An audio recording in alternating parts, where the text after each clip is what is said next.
What up, cappers, gamblers, punters, hustlers, low baggers? Happy Friday, June 12th to all of you. Thank you for watching the Morning Bag right here on Pub Sports Radio. 5-2 day in MLB. So we're just a hair under 40 units over the last 9 days. Was it me, Jimmy? Was it me? You can just say it was me. The whole thing is astonishing. I just wanted to continue. I'm just not used to what I am though used to is you keep battling and good things happen. If you keep these honest efforts in life, good things happen. And so I feel very good about that because it could have gone in two directions. I could have saved the season or you guys would not see me again. So there's two directions here. So we're happy that it went in that one direction. I'm pumped up. I have 16 bets in Major League Baseball today. Now, another thing about action and gambling is you can be seeing some things really clearly. I told everybody, got in the Discord, told everybody we're going to beat this line move for the Dallas Wings by 3 points. We didn't. We beat it by 2.5 points. And then I ended up moving on the other 3 games after we broke them down, and I lost all 3 of those. So 1-3 in WNBA, which slows down that glorious run there. But, bumps and bruises along the way. We lost with the Bombers as well. And I did lose. I made 2 live bets last night on the Dream plus 12.5 and the Bombers plus 9.5. I lost both of those. So it was, it was a good night in MLB. Thankful to keep that momentum going. But overall, left a bit to be desired. So I'm excited to cap and hammer the card. We have exciting news here at Pub Sports Radio, Jose. First off, tonight is the premiere episode of our new Friday night show. Every Friday night here at 10 p.m. I'm pumped up about this. Funk After Dark, man. Ooh-wee. It's going to be a hangout. Well, we're going to see what Chappie has planned. But it's a very, very fun hangout show on Friday nights. It's the perfect show for us to have on Friday nights. Consider me interested. Oh, yeah. It's going to be dope. So, and Jimmy, this is not going to be one of those things where I'm very interested, find myself at peak interest at one point, and then suddenly no interest at all. It's going to be complete interest throughout the whole show. Yes, I imagine. Yeah, I imagine there'll be no arousal of any kind. Whoa. Who said arousal? I think that's what you were intimating there, but I was trying not. There's Chappie Funk in our chat right now. Speaking of arousal, Mr. Funk in the house, Funk After Dark. So we're really excited. I think it's the perfect Friday night show. And, for me, I was finishing on Friday nights at midnight, and then I'd have to start up again Sunday at about 1 in the afternoon when those lines come out for the Monday card, and it was just destroying my life. So this is great for me, man. Now I get 48 hours off from Friday at noon till Sunday at noon. That's and good. Then I can, it's good. It's going to be helpful. I will miss hammering the Saturday card with you guys, but I think it'll be very helpful. And we're excited about our guy Chapadelic in the house taking care of business. So shout out to Chappie Funk. We also have the big card show. We have a big card show for Pub Sports Radio. The champ, Bruce Bowen. Either team could use a Bruce Bowen right now. Bruce Bowen will be live autographing memorabilia. So that is going on here this weekend. Big card show for us at Pub Sports Radio. So if you are in the area, please support the card show. I think all the tables are snapped up. But if you are wanting a table to get your cards out and about, just email us at pubsportsradio@gmail.com. So those are the big notes there. My Roman Anthony cards are tanking. They are. But I'm still buying, everyone. I'm still buying. You could even say your Caitlin Clark cards are tanking. Wow, that especially hurts, obviously. That especially hurts. I might have to throw my Tristan Casas cards in the fucking dumpster as well. So that hurts. That hurt too. Shout out to all the cappers joining us. I was looking in the big closet of jerseys, and I have a brand new Spain jersey from 2010 World Cup. It's funny. So shout out to my brother-in-law. My brother-in-law called the game yesterday in Spanish for Mexico. Shout out to him. Great job. Big win. Yeah. My sister was at the game, that whore. Shout out to her as well. But he gave me like just a shit ton of soccer jerseys, like nice. 5 years ago, something like that. So I've had them forever, and I've been slowly got rid of some that I didn't want, but I'm going through them all today to grab all the nations jerseys. I have a shitload now. So nice. I can't wait till you tell us that you're too fat to wear them. And when you tell us that, we're gonna laugh so hard. So please, I know not yet, but it's coming. Sure. It's coming. And when you are too fat to wear them, we'll all laugh together. As soon as you said something about my image, I started licking my teeth, just so you know. Sure. And we're both wearing orange today. I don't know what the hell that means. I got my BC Lions jersey on. You got WNBA action on. Thank you guys for joining us. We got Justin McKelvey in the house. Stacks play day 1 and 2 in business. Pirates, Marlins over 8.5 and Yelich over 1.5 bases. Also, we are celebrating Mark Staszowski's 45th birthday.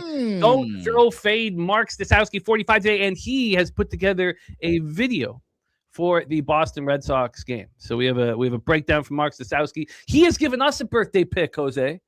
He has given us a birthday pick here. So shout out to Mark Staszowski and a happy birthday to you, my friend. So we have Stacks play day 1 and 2. I'm going to keep copying and pasting action here. Frank Virginia says, got a feeling about Paraguay. All bets are on USA. Just raise line to plus 110. Yes, I have. Oh my God, I have made a couple future bets here, as Jose knows, and. By the way, shout to Flash and TJ. I guess TJ just tailed all of Flash's bets. 4-0 day for Flash yesterday. Oh, beautiful. Flash is a beast. He's a beast, and this is his time of year. We got Truth Teller in the house. Morgan Spooner ready to get to work. The Salty Goat. Professor Chris. We don't get enough of Professor Chris. Serious Business. Jose Perez. And TJ plays of the day. He's got 3. Johnny Bender ready to roll. And here are the bets. And look at that. His best bet, Phillies Brewers, first 3 under 2.5. I'm on that as well. Copied and pasted. There's a couple spots that are just insane to me.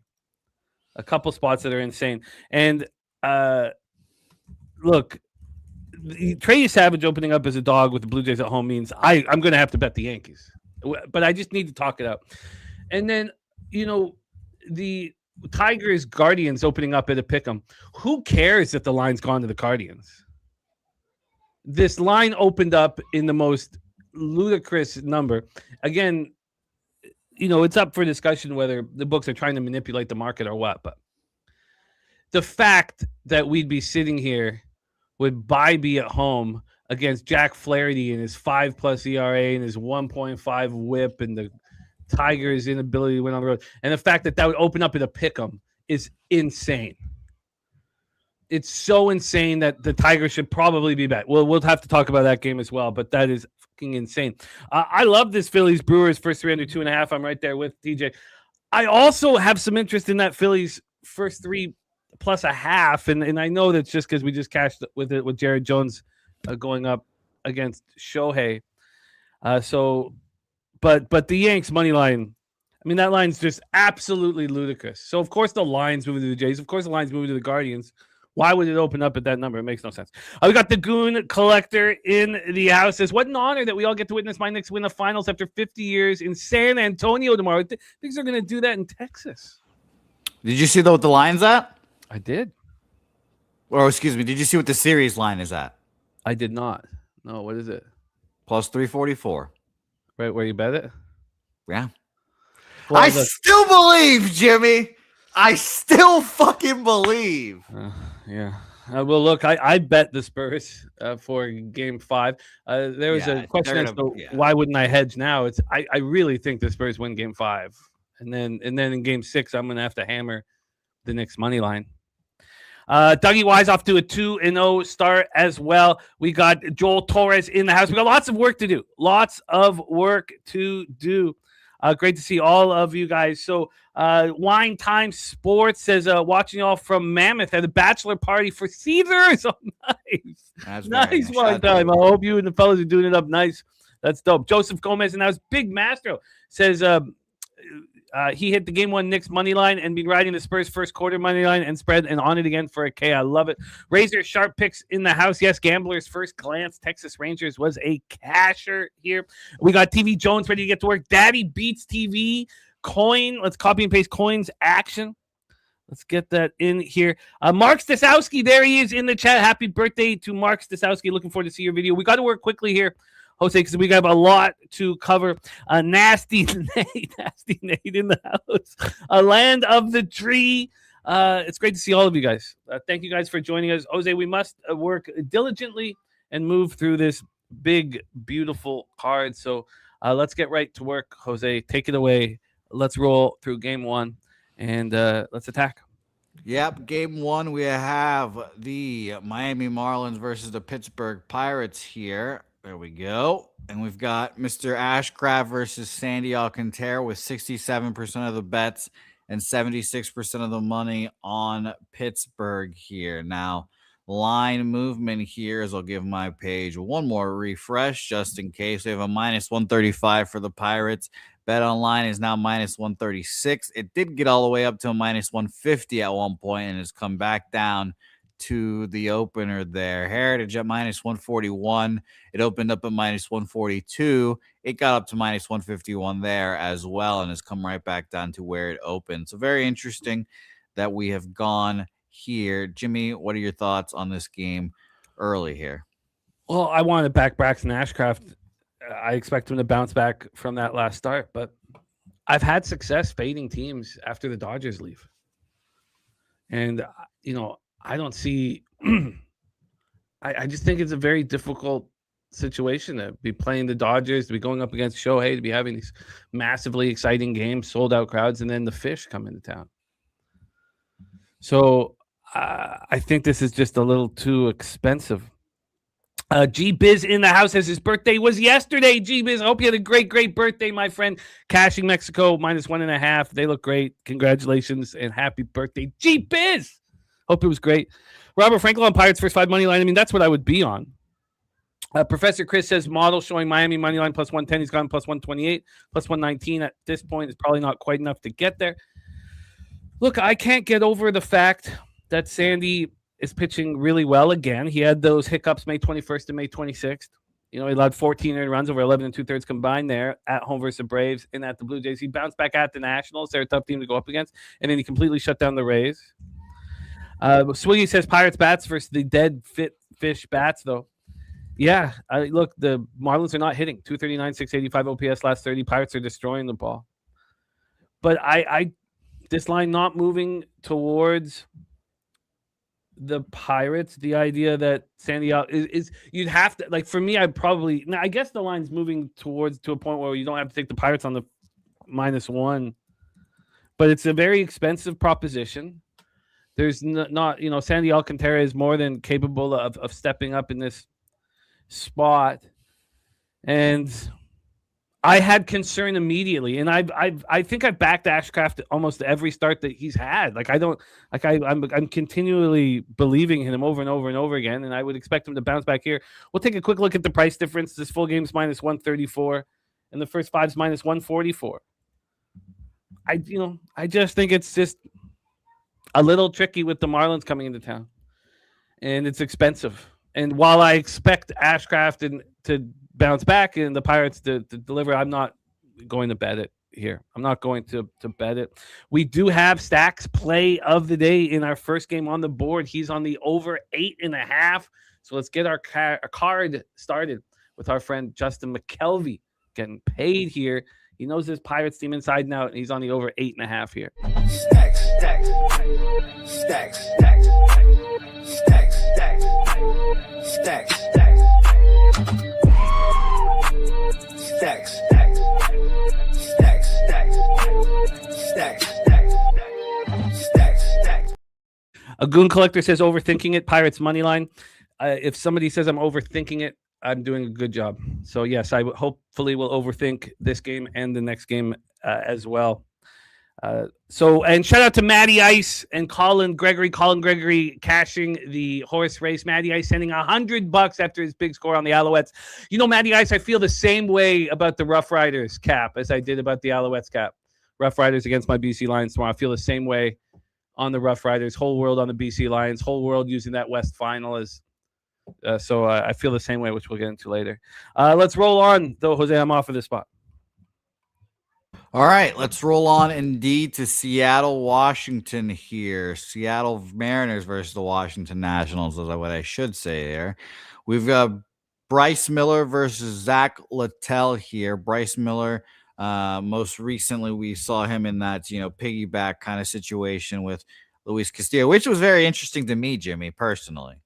I mean, I liked that. They hated it, so they ran it once, and he's been starting since. But They ran it twice. He was very upset after the second time because he thought that meant that they were going to continue to run it. But yeah, keep on. I have 4 starts, or excuse me, I have only one non-start for him to this. So who piggybacked the second time? Was Castillo the second guy? I can't. I guess if you only have 4 starts, maybe I'm tripping on it. But I thought I thought they ran it twice too, and that's why I was like, okay, I guess not. But whatever. They had planned to run it twice. I'd have to go back because we talked. But let's keep rolling. Yeah.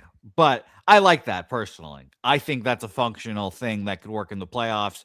But obviously, there's egos involved when it comes to that stuff and money involved for these players. So makes it tough to do in the regular season. I get that. But he's been pitching well. 6 innings shutout, 5 innings shutout, 1 hit in both games at at Detroit, and then versus Arizona at home. 9 Ks, 2 walks against the Tigers, 6 Ks, 1 walk against the Diamondbacks. So he's been solid, very much solid there. 78% of the bets, 87% of the money on him here. We have a minus 170 opener at BetOnline. Quickly got down to minus 140. Let me check another book real quick. They opened up at minus 145, got up to minus 149, but is back down to minus 145 at Heritage here. And just for my sake, Bovada opened minus 149, got up to minus 150, but is down to minus 144. So people supporting Zach Littell here. What do you think, Jimmy? Well, the initial move, the heavy move towards Nationals was very, very interesting here. And you can tell, like, we've been talking about Zach Littell being better than his numbers have indicated, although his expected ERA is higher than his ERA. So, I mean, maybe it's a vividness bias from what Zach Littell did last year with Tampa and failed to do when he was traded at the deadline to Cincinnati. But he's stepping up and he's pitching much better. So if we go back now 7 starts, he hasn't allowed more than 2 earned runs in any of them. And the Nats have won his last 5 starts. The thing is, you guys talking about Bryce Miller and how spectacular he's been phenomenal. And we haven't seen this from Bryce Miller. He had the left oblique strain to start of the year. And then last year he was terrible in 2025. So he only threw 90 1/3 due to injuries, but he was terrible. So he's just absolutely delivering, absolutely shoving, absolutely spectacular. And with the regular weather, plus 2% runs, plus 14% homers, minus 1% doubles and triples, minus 1% singles, this total has climbed and climbed and climbed. Justin McKelvey on the over, Warbucks on the over. So the first thought, obviously, is that, the Nationals should be bet at least in the first 5 variety. That way we can stay away from their bullpen, who hasn't been that bad. 4.80 ERA, 1.32 whip, not been good. Mariners bullpen 3.23 ERA, but a 1.46 whip. Both teams are hitting righties hard, so it's sort of a wash. I have 16 bets, and I don't have action on these first 2 games, and the only bet to make here would be the Nationals, first 5 plus a half to me. Their full game is plus 126, but first 5 is just plus 124, so they're not saying the advantage is there. When you put it all together here, the market is telling us that these pitchers who are pitching very well right now are going to get touched up and hit. And that can be back. The Warbucks saying Nats are a horrendous home dog, a 12-20 at home right now, and they're a game over 500 overall. So they're back them on the road, fade them at home. When it's all said and done here, I find it very difficult to believe. Like, when am I just supposed to follow the market here? Like, look at this total skyrocketing up in fine regular weather conditions, and all we've seen is these 2 pitchers pitch really well. They're saying that that's not going to happen here. If you were going to make a bet purely on the market, then you would be on the over. Now you can have conviction in X's and O's, and I'm not saying you guys don't. Sorry, I didn't mean that. I wasn't implying that Justin and Warbucks don't have X's and O's on the over too. But if this was a bet simply on the market, I'd be on the over immediately. And TJ says Miller gets hit, and that's what they're telling us here.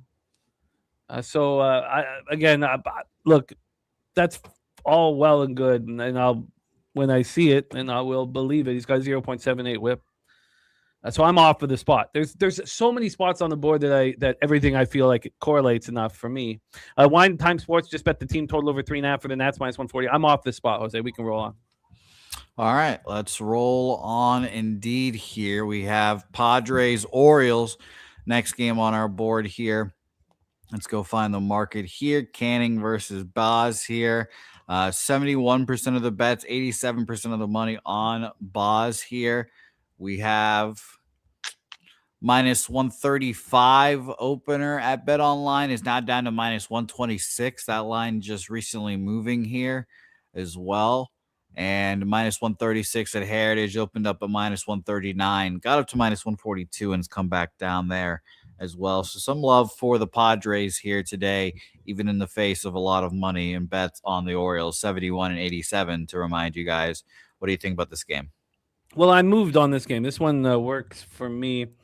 And you guys know I like Griffin Canning here. It's not that I don't like him. I am fading him. Oriole Park plus 6% runs, plus 8% homers, -4% doubles and triples, and plus 8% singles. Griffin Canning, 6.34 ERA, 1.47 whip. It's got a 4.45 expected ERA. He had the late start because he was recovering from the Achilles surgery he tore his Achilles last year with the Mets. And he's been pitching fine. As you can see from the stats, he's been pitching much better at Petco Park with the Marine layer than he's been pitching on the road. And this isn't me fading him here, even though I know that his moniker Gas Canning does fit when he's on the road. The Wizard of Boz, and you should throw up the Wizard of Boz there. We got to change the hat to an Orioles hat, but the Wizard of Boz is pitching very well. That last start was tricky. There was some bad defense behind him. 5 runs were scored, but only 1 was earned. But 1 earned run June 7th, 2 earned runs over 7 innings at the Red Sox. Those last 2 starts, both on the road. Last time he was at home, he completely shut down the Rays after seeing them back-to-back starts. The team that gave up on him, or got a lot for him in the trade. Maybe that's not as much of a giving up. Maybe that's the Orioles believing in him. But then we go over to this price difference here, and this price difference is exactly what I'm looking for. We have the Orioles at -128. Is it any surprise, with the state of the Orioles bullpen at 5.18 ERA, 1.37 whip? Now, they've been a little better of late, but the Padres bullpen is absolutely elite. 2.61 ERA, 1.21 whip, absolutely elite. So this expectation here of the Padres having value full game is fine. If you wanted to live bet them full game, that as soon as Canning got pulled, that would be fine. -128 are the Orioles full game. First 5, they're -146, 18 cents difference. So we're going back. I was on the Orioles first 5. Whatever is going on with Wu on the road is wonderful. And the fact that he's just failing on the road and then, shoving at home. Is Wu becoming the most predictable pitcher in Major League Baseball? Because if he is, we should send him a gift. But here, I'm on the Orioles first 5. Orioles first 5 -0.5. I got the Orioles first 5 -0.5 and -110. You can get better now. You get that first 5 -0.5 -107. But the 18-cent difference is enough for me. And we got Warbucks. He's on the Friars. But here, I'm on the Orioles first 5 -0.5. Let's roll. All right, let's roll on indeed here. We've got Diamondbacks versus the Reds here now on our board here, as I've got to switch the graphics. There we go. While you're switching the graphics, shout out to our guy Spoon Dog in the house. He's on the under 9.5 in Padres Orioles, under 9.5 and -118 for Mr. Morgan. Spooner, great having him here rocking with us. Warbucks says Padres 3-0 with a rest advantage. I imagine that the Padres will be a very good live bet, but Jose, take it away because I've hammered this game, and one thing that's worked with this run we've been on is overs. As you guys know, I'm not an over better, and I'm overs here, buddy. Well, let's talk about it here. We have 62% of the bets, 90% of the money on Eduardo Rodriguez and the Diamondbacks here against Nick Lodolo. Battle of 2 lefties here. -105 each way. This is crawled towards Nick Lodolo and the Reds here. Bet Online is -109 now. It did get all the way up to -114 Arizona, and now is -109 Cincinnati here. So some interesting line movement here. Heritage -113 Cincinnati. They opened up minus 111, and even got to minus 116 Arizona. So interesting line flipping here in this game. Jimmy, what do you think about this game, and what are your thoughts on the overs? I love the game. I love beating the line move as well. This is a very fun game. I got the over 5. I could have got the over 4.5 at the time at minus 129. And I have different cappers in my head when I'm making certain bets, and when I'm dealing with VIG right now, and baseball is a tricky VIG situation for me. It always has been, and so I thought of what TJ was saying to me last week, that this is about either being right or wrong here. There's no reason for me to pay for a 4.5. Just be right or wrong. So I took the 5 at plus 100 at even money, and then I did pay for the full game over in 9. When we get to the full game, I want, and even first fives, I really want flat numbers. I do want pushes to be in play. So I paid minus 125 for the over 9. And I feel very comfortable with that move. Right now we have that over 9.5 at minus 115. It's moved 23 cents to the over at 9.5, and so I got the flat 9 here. And this isn't really. I think that this isn't me fading. Honestly, it's Eduardo Rodriguez and Lodolo. Eduardo Rodriguez has been really good, over the last little while. He's coming off a tough start against the Nationals, but we know what the Nationals are doing to lefties right now. But Rodriguez has been good. And then Lodolo, we're waiting for him to start pitching better. It seemed like he was turning it around there with that start May 25th, that win at the Mets, 1 earned run over 6 innings. He didn't walk about it. He looked very good. And then 6 2/3 against the Braves. It was a win against the Braves. The Braves have been beating all these lefties here. But the Diamondbacks are hitting 279, 819 OPS versus lefties. And the Reds are hitting 266, 824 OPS versus lefties. We also have Rodriguez on the road, where he's been worse at home than at home. We have Lodolo at home, and he's been worse on the road. And then we have a Reds bullpen that's absolute trash, And then we also have a Great American Ballpark offensive today. I'll do a refresh, but plus 10% runs, plus 16% homers, plus 3% doubles and triples, minus 2% singles. So this all comes together and makes me expect offense. I expect offense. And so, in the market following suit, I like it a lot. So first 5 over, full game over. I got first 5 over 5 at plus money. And then I did pay for the flat 9 at minus 125 yesterday. So double up spot for me on overs, Jose. All right. Double up a spot on overs. Congratulations on your successes on beating the line there. We'll roll on here. I think I'm going to move on the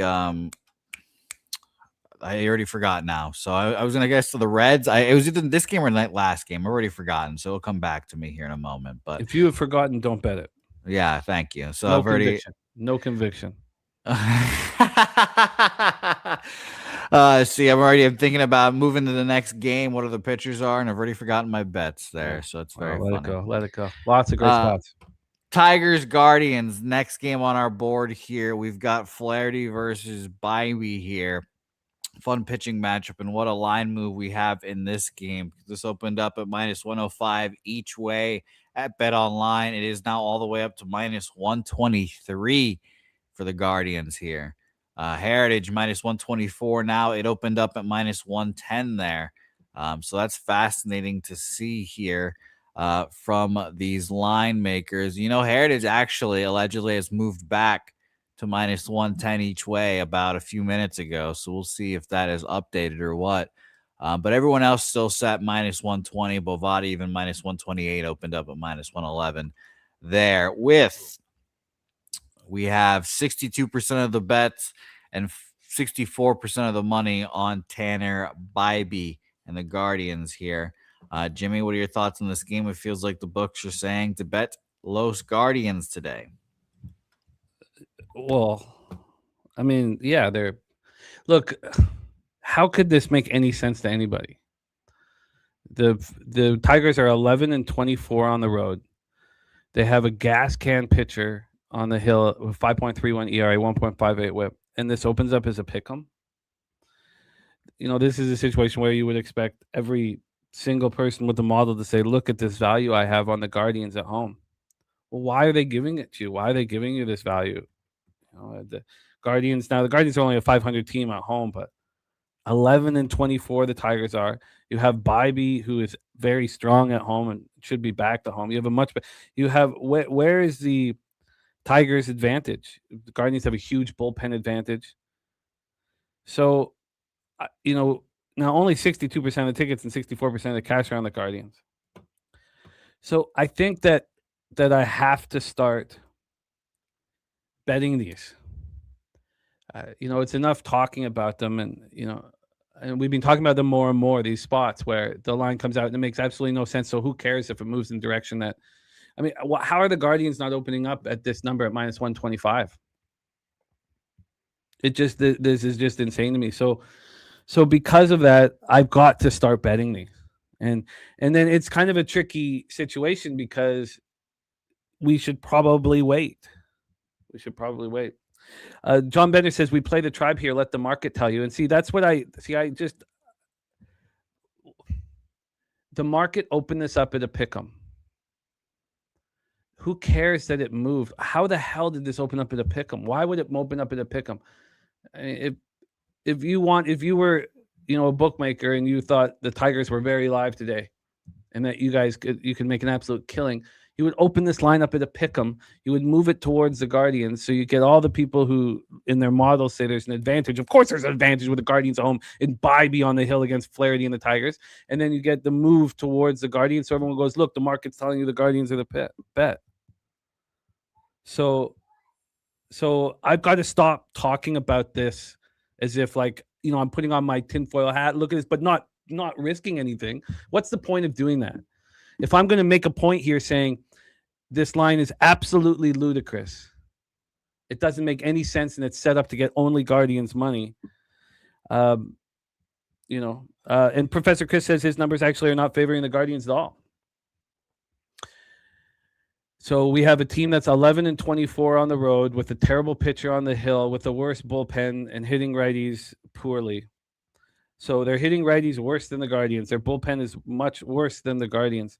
Their starting pitcher is much worse than the Guardians. And they win one of every 3 games on the road, and it opens up as a pick'em.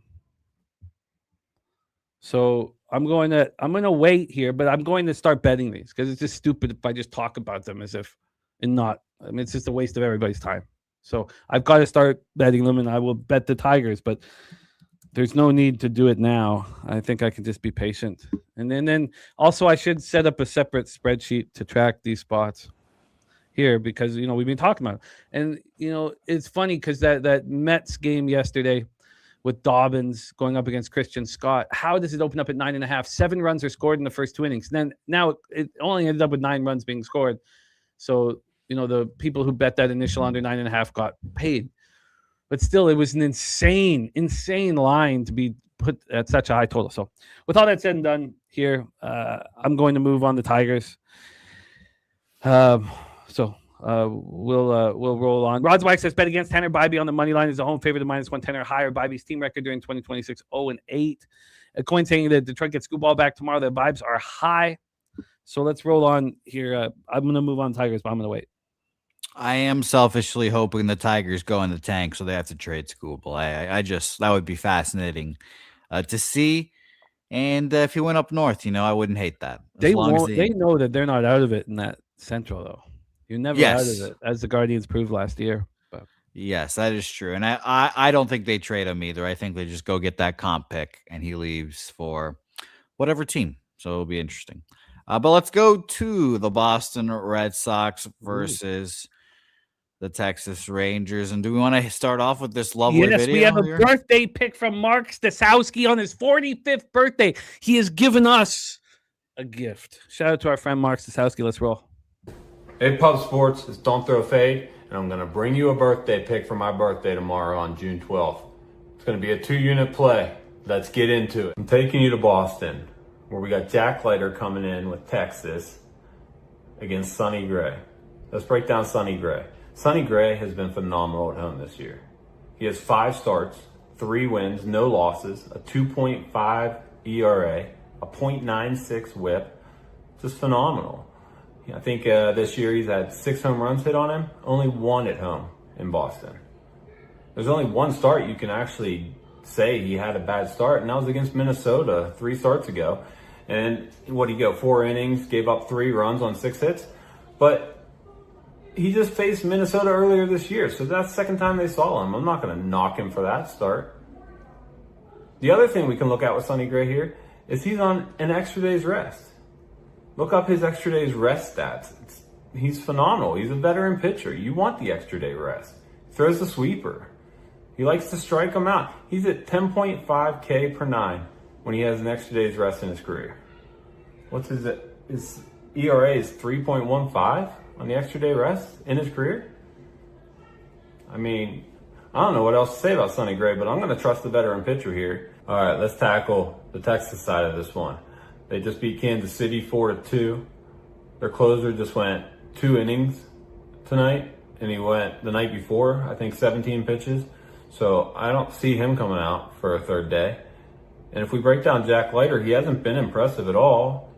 I think he's at a 4.7 ERA this year. Last 3 games, he's given up 4+ runs. I think one of those was in Colorado, so let's not knock him for that. But at the same time, if you look, maybe he had a stretch of 2 good games all year, and that was in the middle of May. So Jack Leiter, he has some walk issues, but he has some strikeout potential. When the control's there, he's getting some good outings. But as most of the year has gone, he's been struggling. And on the road, it's even worse. He's had 6 games on the road. He's 1-3, 5.29 ERA. The worst thing that I noticed about Jack Leiter is when he sees a batting order the 3rd time around, he gets crushed. 40%. What is it? 40% of runs allowed have been in the 5th inning for Jack Leiter. Is that a coincidence? Or are these batters figuring him out? Finding something? Is he getting tired? What's happening? And Texas needs him to go 5 innings. They need him to go 6 innings.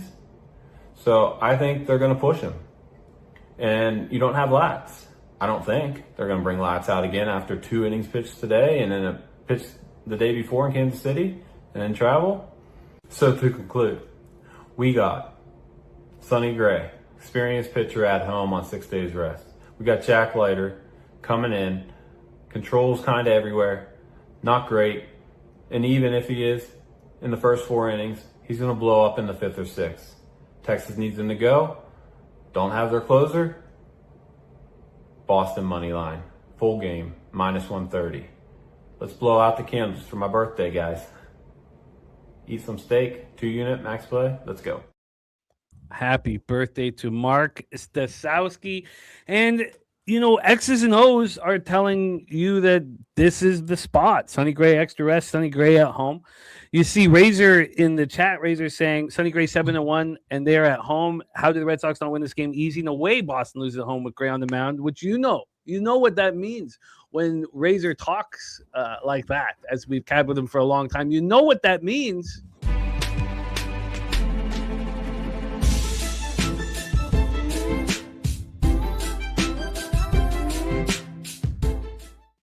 It means that he's very interested in the other side, as this line did open up for the Rangers at -140 and is now -125, went down to -123. This is a real difficult market for me to get involved in because I think that what he's saying from X's and O's all makes sense. But I love Jack Leiter. But 3 of Jack Leiter's last 4 starts have been very poor. So at this point, I've got no action. Jose, do you have action on your Red Sox? Well, look, I don't have any action so far, but I would like to talk it out with everyone here real quick. I mean, I don't believe in this squad. I think they suck. Jimmy, I think this is going to be the worst Boston Red Sox team I have seen in my lifetime. Wow. Like I think that's how bad it's going to get. And a lot of talk today and yesterday about Craig Breslow's job security. A lot of talk about that. And the vibes are terrible. They're awful at Fenway. They're so bad at Fenway Park. I went to go look up Jimmy, you talked about, I forget who the team was. They're terrible at home. The Boston Red Sox at Fenway Park, which has been a fortress for them, 10-21 this year at home. They're terrible at Fenway. Sonny Gray can pitch his ass off. It doesn't matter if they don't score. And if the Red Sox find themselves down 2 runs at any point in this game, the game is basically over. They're 1-39, I believe the number is, when down 2 runs this year in a baseball game. This team is finished. Done. I've been saying this for months now. This offense is horrible. Bet against them at every opportunity. Even the Texas Rangers. I'll ride with you, Razor. Sorry, Mark Sostowski. Wow. A bad birthday to you. Oh, damn, on his 45th. All right, we have Jose moving on the Rangers. It appears that Razor Sharp Picks is on that as well. And you're going up against all the magic of Mark's 45th birthday. I spit on his 45th birthday. God. Jesus. All right. Well, we just talked about your Boston. Mark Sostowski says the market says I'm wrong. Well, we shall see. The game must be played. And happy birthday to Mark. Everyone give Mark some love on his birthday. To you, Mark. 45 on his birthday. Big Fat Paulie in the house. Spoon said that speech was beautiful. Thank you, Spoons. It's just okay. Well, we facts. talked about your Toronto Blue Jays. Let's talk about your Boston Red Sox. Let's talk about my Toronto Blue Jays here. This line is nuts. How on earth would the Blue Jays open up as a dog with their ace on the mound at home against the Yankees without Aaron Judge? How? That's a great question. That's a great question here. Trey Savage has not been well. He's been solid, but he's had some bumps in the road. Last start against the Orioles in a back-to-back. Jerry's nicknamed your bets against the Red Sox. There, your jilted lover play of the day from Jose Bouquet. Jilted, beautiful work, excellent work, Jerry. Jilted lover play day. Sorry, Jose, keep rolling. I like that, Jerry, and that is plus 110. Lover. Plus 110 is you got the alliteration. Jose's jilted lover play of the day. You got the alliteration on the Jays. Wow. Some people would say it's an H in front of there as well. So that's what some people would say. But Ryan Weathers, I don't know why he would open up as a favorite against Trey Savage. I agree. This might have to be a Yankee spot here, Jimmy. I mean, Savage's struggles. He came in a back-to-back. I don't really, have hate in my heart there. But he was at the Yankees a few weeks ago. 6 innings, no runs, 8 Ks. I'm sure the Yankees have studied those books here. And by the way, Ryan Weathers, 5 1/3, 5 runs, 7 Ks against the Orioles a few days before that start for him. So very interesting here. Line movement and market here in this game. We have 68% of the bets on the Yankees, but 82% of the money on the Blue Jays here, which is fascinating. And like you mentioned, Jimmy, minus 115 is what this opened up at BetOnline for the New York Yankees. Is now minus 110 Toronto Blue Jays here.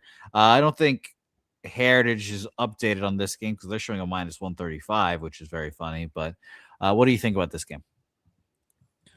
Well, it's implying that the Yankees' inability to hit lefties is going to continue here against Ryan Weathers, despite the fact that they got to Ryan Weathers, less than a month ago on May 18th for 5 earned runs over 5 1/3 and 2 home runs.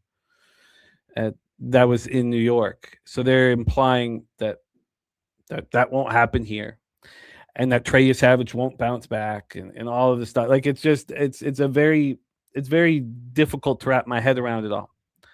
So how I wrap my head around it is that Ryan Weathers is going to shut down the Blue Jays. We also have the roof open here, so you would think that it would be heavy offensive weather. It's not. The wind's blowing in, so it's plus 2% runs, plus 12% homers, plus 0% doubles and triples, minus 2% singles. So we've had a 5-cent move to the under, very little movement on the under. So I bet the first 3 under. There's one first 3 under I can't wait to tell you guys about here, but I bet the first 3 under. I don't have my 365. I'm going to pull it up and see what the line was. And again, I really believe that they put these first 3 unders at a fair price to open it up, and then the sharps move it. So I got this first 3 under 2.5 at just at a pick'em price. I got, how many did I get at a pick'em price? I guess just 2 at a pick'em price. I think we're about to go through 4 straight first 3 unders for me, I believe, at this point in the card. But the Yankees, Blue Jays first 3 under here is at, come on, tell me here. Let's just move 5 cents, minus 125, move 5 cents. So that's the first expectation. The second thing is this fucking number is insane. I do not care that it's moved to the Jays. Of course it's moved to the Jays. Who on earth would not want you savage as a dog with the Jays at home against the Yankees without Aaron Judge? So again, it's one thing to talk about these things and say, oh, I watch it, I wouldn't bet the Jays. But it's another thing to actually go bet a unit on the Yankees and bet a unit on the Tigers in these situations, which I haven't been doing. And so it's time to start doing that. Now, when you see the line move, I did. Matty Ice. We can. I don't know. Wait to hear the breakdown first. So, so look at TJ. Look, TJ's right on the same side. Says books are going to rake on this game with the Jays money. Slam the Yanks with me. Look, it just has to be done. It has to be done. I'm not going to sit here on this fucking high horse and say, oh, this line doesn't make sense and then not bet it. So I'm going to bet the Yankees. Now, I do think we can time these things right, something that I've not always succeeded in. Every day I feel like there's a mistake somewhere with my timing on a bet. So I'm on the first 2.5. I'm going to move on the Yankees. I'm just going to wait. And then I'm going to hate every second of this baseball game, but fading my man 21 Savage is not what I want to do, but it's in. Well, it's not in yet. First 3 unders in, and then I'm going to add the Yankees, and that's that. That's a good nickname. It's a good nickname for him. Shout out to old 21 Savage.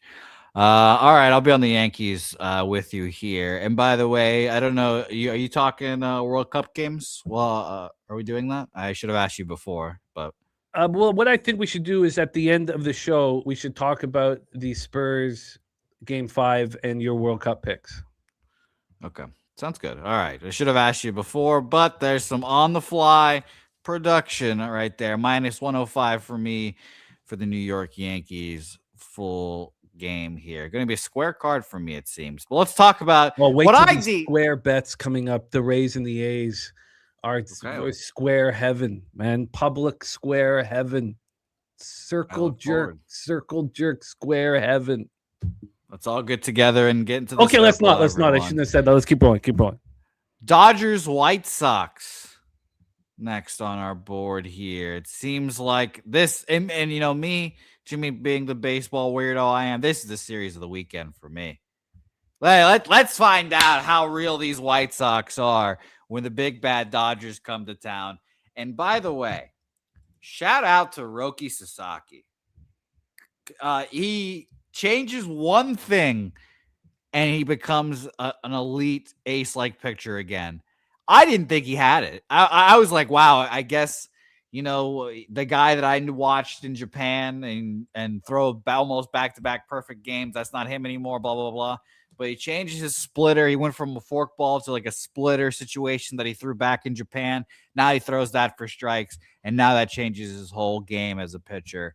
And it's been fun to watch Roki kind of change it up and do his thing here as a Roki Sasaki guy here. But let's talk about him versus Anthony Kay here. At home for Anthony Kay, and you see on screen the home road difference there is very interesting. 6 earned runs against the Phillies on the road last time out. Sasaki, look at his recent starts that you guys can see on screen here. 7 shut, 5 1/3, 1 earned run against the Phillies. 5 innings, 3 earned runs against the Brewers. At the Brewers is a tough start, but still 7 innings, 8 Ks, 1 earned run, and just domination's been so far for him. So I've been impressed by Roki. The line here is pretty heavy on the on the Dodgers here, but I mean, in comparison to what it's been in previous years, I mean, Jesus, if this was Anthony Kay versus Roki Sasaki last year, it'd be minus fucking 250 almost, I'm sure. Minus 150 opener at Bet Online is now minus 143. It did get down to minus 132 at one point for the Dodgers and then came right back up here, which is fascinating to see. And the splits here in this game, 92% of the bets and money all over the Dodgers here. Jimmy, what do you think? We have free bands in as well. It's funny. I love the card so much, Dougie. I think this is. What is the Dodgers weighted runs created? If you could give last 15 for the Dodgers, you can go 32. Whatever you think would be the most helpful. Weighted runs created versus lefties for the Dodgers. Sure. Against lefties, we'll update the splits here. Dodgers against lefties here. Second to last, 59 weighted runs created plus 141 plate appearances from the 27th of last month to today. That's interesting. Surprised here. Let's find out who those pitchers were. Reed Detmers, 6 shutout. Eduardo Rodriguez, 6 innings, 1 earned run. Jesus Luzardo, 5 1/3, 7 hits, 2 earned runs. They got Kyle Freeland, of course. Robert Gasser, they got. We do not think Ohtani's playing, so let's just make that. No, I mean, I would. How could there? There's no way he's going to play if the knee issue. Sorry, keep going, Jose. I would be a little surprised as well if he went. So I agree with you there. But yes, the pitchers that were in that split were Luzardo, Eduardo, and Reed Detmers there. They got to Kyle Freeland, Robert Gasser, and Robbie Ray through 4 1/3, 7 hits, 3 runs, 4 of them across the plate. So, yeah, I'm a big Roki believer and Amai believer, and we were right that we were ahead of the market. Backing those two guys. Anthony Kay has been really, really good until that last start versus the Phillies. And TJ says Dodgers first 5 money line, lay the vig, love going against the pitcher who spent 4 days prepping for one opponent. It gets postponed. He goes the next day, no prep. He got pulled from the game. Yeah. And TJ says no. Ohtani gives the Dodgers another righty. K versus righties 391 WOBA, 1.68 WHIP, 898 OPS. I think can we properly explain the line here? Anthony, there was a time early in the year that they were using a primary for Anthony Kay. I mean, it was clear that they didn't believe in him. And shout out to my man, just my 2 cents in the house. Big White House UFC on Sunday for our Pub Sports MMA squad. And we have an SGP from Matty Ice, Dodgers money line, and Sasaki 5+ Ks. Exactly, Jerry. Ohtani's a lefty, and so him out of the lineup will add another righty to it. That's what TJ was inferring. But I want to back Sasaki really badly. So I don't know why I would be nervous adding that, full game as well. I just want to make sure that I can explain the line here. So we have this line opening up. I don't think it matters where it opened. I think it's when we knew that Anthony Kay was going to be the starter. So was that about 9 p.m. last night? So let's say it opens up at minus 132, and now it's minus 143. That they are saying that it's not necessarily that Kay is better than Sean Burke, who was supposed to start. It's just that the Dodgers are destroying righties and not hitting lefties, and that's the advantage there. So, don't look at BetOnline for this opener. Yeah, we talked about that last night, TJ. Look at the opener from when Anthony Kay was announced in. So I think the Dodgers should be bet again. I think this, Sasaki's a beast. This is the line, the number that we should be backing it. So I think I should add the Dodgers first 5 in full game. Let's just take a look at the price difference here. Because, TJ does a much better job of handling the vig on these first 5 money lines where I get quite nervous about it. Dodgers full game minus 147, first 5 minus 156. I would have to take the minus a half. So yeah, I would like to move on the Dodgers.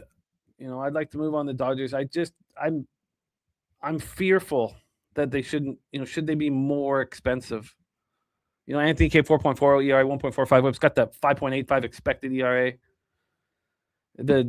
Now the White Sox are 21-11 at home, so I guess we can bank on that they're, they have a better home record than the Dodgers road record. But yeah, I think the Dodgers should be bet. And it's only first 5 for TJ. I think for me it would be both. If I think I'm going to be ahead at 5 innings, it would take some real concern about the baseball team for me not to back him full game. So that's the plan here. First 5 in full game. Jerry Davis betting a walk for Freddie Freeman. A coin seeing minus 145 each way. So I think I'm going to add the Dodgers first 5 in full game. But I might bet that first 5 minus a half and the full game -1. I'm ready to roll on, Jose. All right, Brewers, Phillies here. And what a line. What a line here.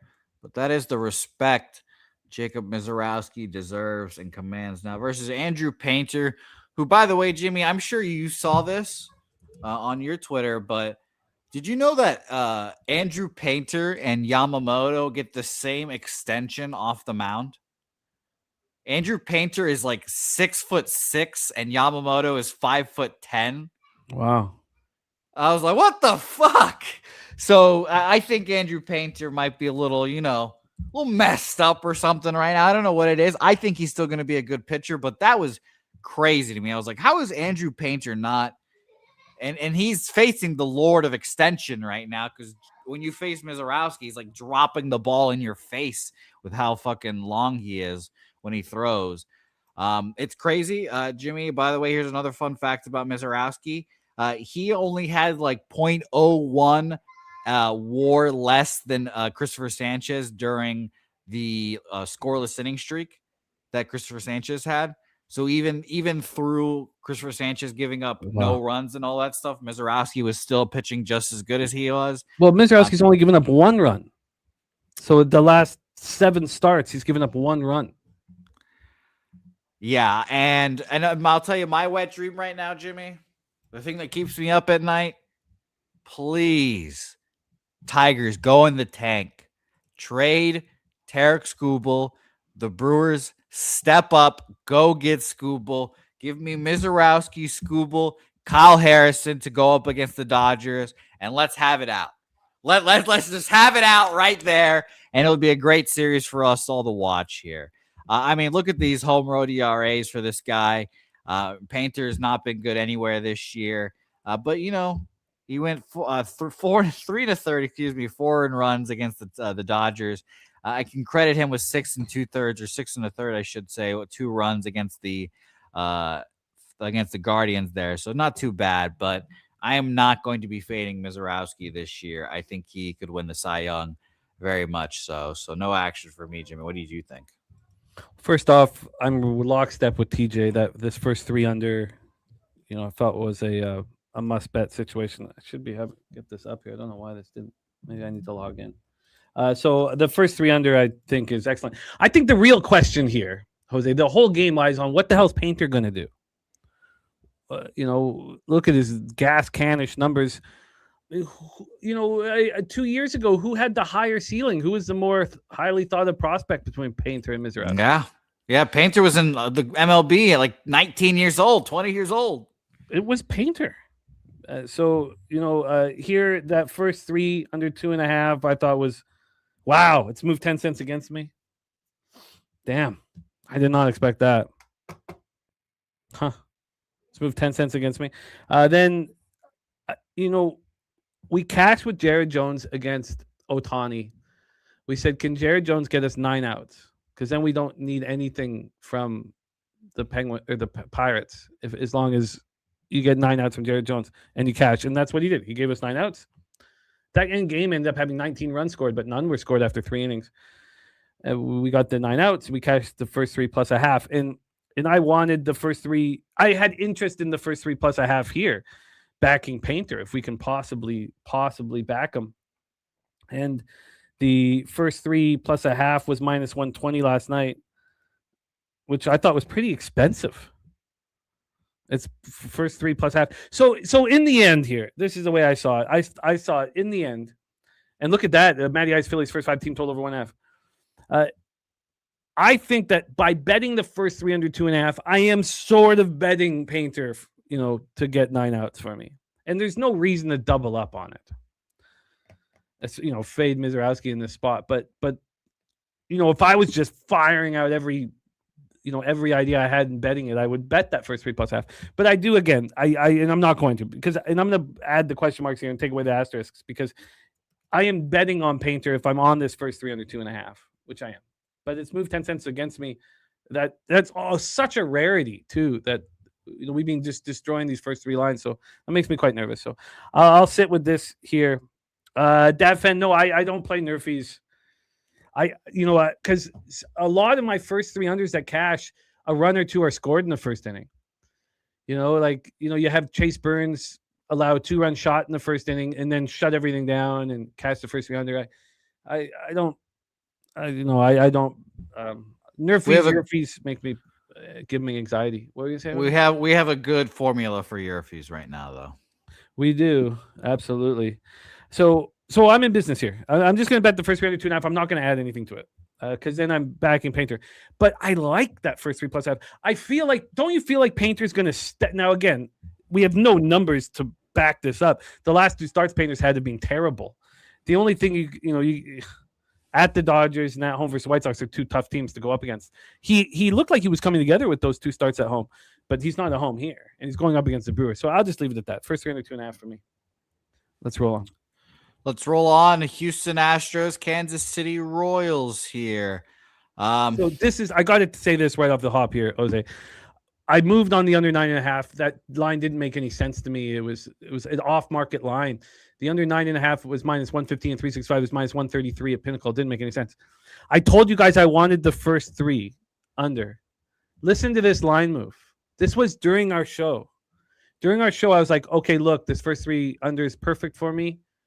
It's -165 to the under, -160, to the under 3.5, and it's +132 to the under 2.5. It moved 40 cents but after I said that to you guys, whatever, and then I went to bet it. 40 cents. That first 3 under in this game went from -160 to the under 3.5 to -200. And the first 3 under 2.5 went from +132 to +100. Absolutely massive moves. When I sat with those massive moves here, like the biggest moves I've seen, and we're talking within an hour. I mean, was it more than that? I mean, I ate something after the show, so that cost me maybe 15 minutes or so. But now we have this first. We just want to see what this first 3 under is. It's back. Good God! Wow, it's so strange. So there was this mass. I really timed this poorly. Now the first 3 under 2.5 +125. And so this is a mistake that I make too often where I see the line move so heavily and I panic and just go with it and think, I should have waited. Okay. Sorry, Jose, keep set it up, but I'm astonished. I thought I was going to tell you that this was the first 3 under that must be bet. And now it's back to, you can get a first 3 under 3 again. God, how did I screw this up? Sorry, Jose, set us up for Amai versus Avila. Yeah. Imai versus Avila here. Imai pitched, I don't want to say well. I was at that last start he pitched at. The A's had him on the rope in the 3rd inning, and they just couldn't knock him out. And after that 3rd inning, he kind of settled in and pitched well from there. -109 is what this opened up for the Royals here. This is now -110 Houston, so flip-flopping happening here. And for market situations here, we have 69% of the bets on the Astros, but 73% of the money is on the Royals in this game here. Jimmy, any additional thoughts on this game? Just that I guess I'm embarrassed. I thought that was a 40-cent move in an hour and a half, 2 hours, and now it's just gone the other way. So I really believe in Amai. I loved hearing Spoon's thoughts on Amai before the season started when we were at Papapalooza. And then I really believe that he got off to this terrible start, and that was an advantage for us. And then he went on the IL. He talked about all the emotional things that are going through his mind, why it's just not working. And then he had a bad first start, and then he's been really good since then. Luinder Avila, I think, is the real deal. And he's shown that in his last 2 starts, no longer being used with a primary. I think both these pitchers, these teams are not hitting righties at all. Astros versus righties last 32-18, 656. Royals versus righties 226, 653. So I've timed this very poorly, and that's that sucks. I'll have to deal with that. And I've got to remember that when there's this massive move, just to sit and wait. You don't need to pounce just because you're watching it move in front of you. But I'm on the first 3 under and the full game under, and I like these two pitchers. Also, in Kansas City, we've seen hugely offensive weather last few days. Not today. Plus 4% runs, plus 19% homers, plus 2% doubles, triples, minus 3% singles. So feel good about it. So unders for me, Jose. Let's roll on. All right, let's roll on here to our next game. Cardinals Twins here. Market in this game. Let's jump right into where are you, St. Louis? There you are. Kyle Leahy versus Joe Ryan. 62% of the bets and 84% of the money on my guy Joe Ryan. Remember when he was traded to the Boston Red Sox for a few minutes, Jimmy? That was fun. Minus 131 is where we're at right now. It opened up at minus 140 here, so it's coming down. Cardinals getting some love here, Jimmy. Take it away. So I moved on the first 3 under 2.5, and I'm not against. We've been betting Joe Ryan on the first. Well, TJ's been betting Joe Ryan on the first 5 every start, and then I joined him after seeing how much money was being made. We also have Dougie Wise free bands play today on the Twins first 5 here. Professor Chris says the wrong team is favored here by his number. St. Louis should be minus 102. He got them at plus 124. So first off, I'm on that first 3 under 2.5. I wouldn't mind seeing what's going on with that line after dealing with that last embarrassment. Oh, we have to go back for Braves Mets. We went out of order, so just keep that in mind for the next spot.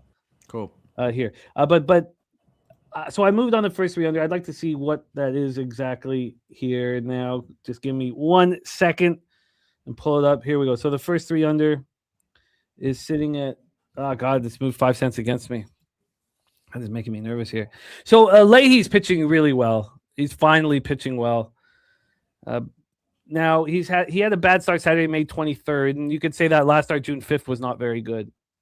But 4 of the other 6 starts, so 4 of his last 6 starts have been really good. And it's taken him a while to get comfortable as a starter. Remember, he was pitching out of the bullpen all year last year. He still has some struggling numbers, 4.42 ERA, 1.58 whip. He's got 6.57 expected ERA. He's also on the road, and as you can see by the graphics, he struggles there.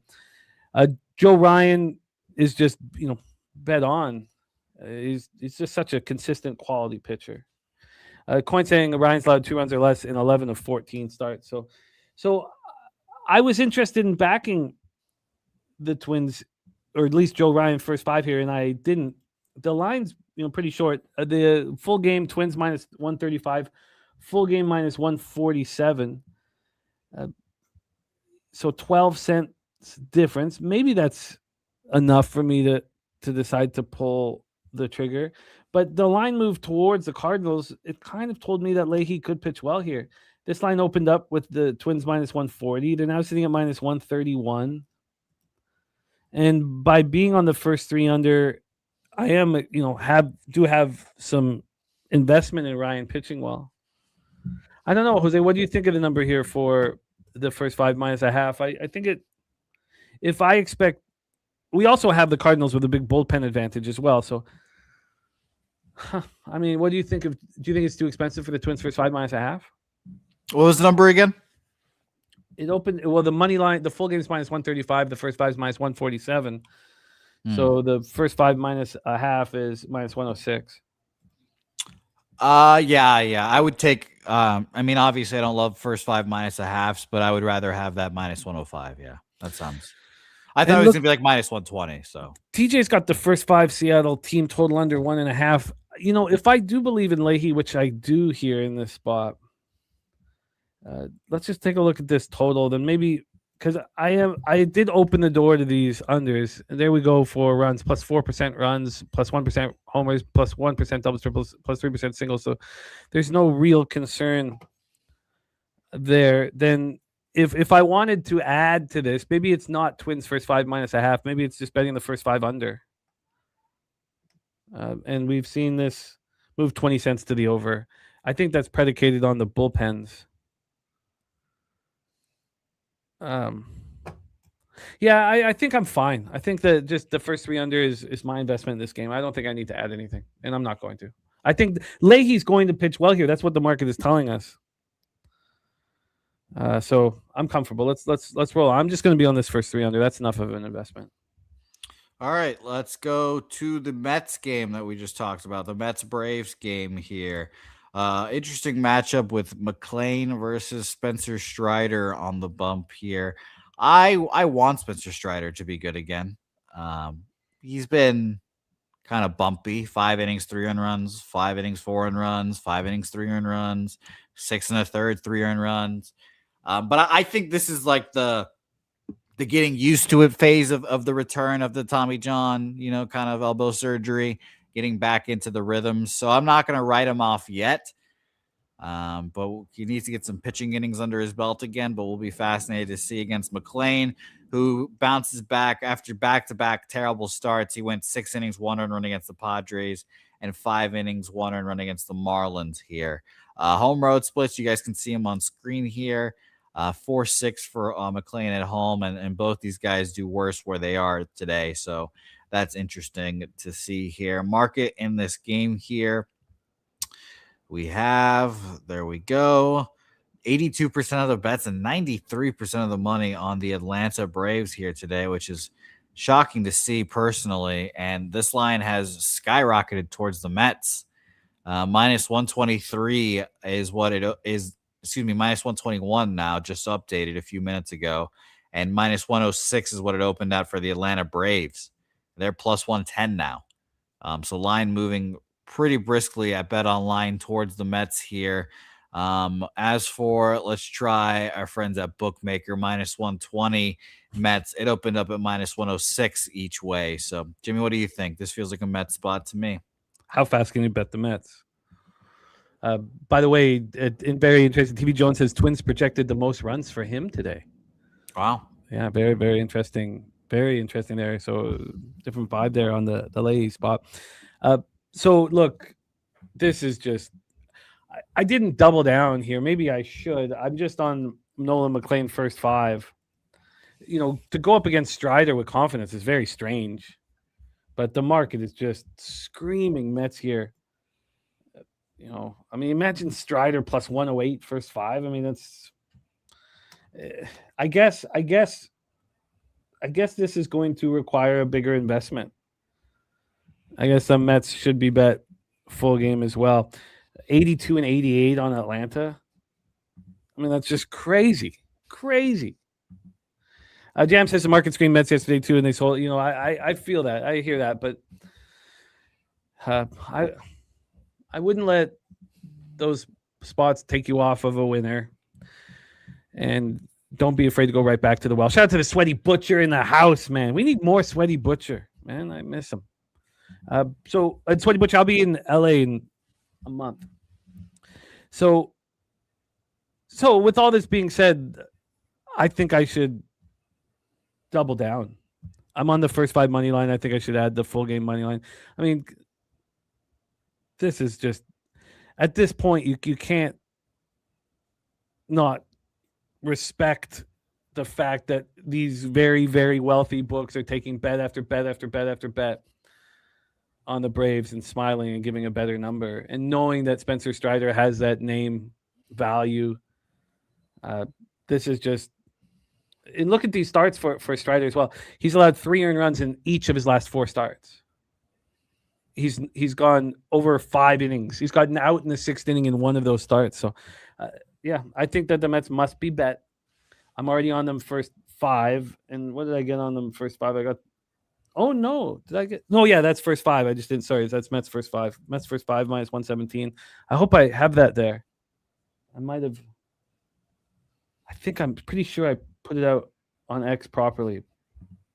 I'll double check, but I'm on the Mets first 5 at minus 117, and I'm going to add the full game.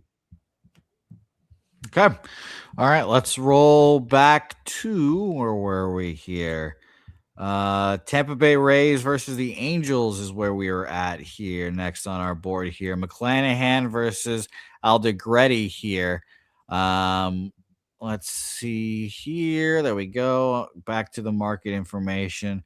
We have 86% of the bets and 95% of the money on Tampa Bay here. They are big favorites, but the line really not moving much.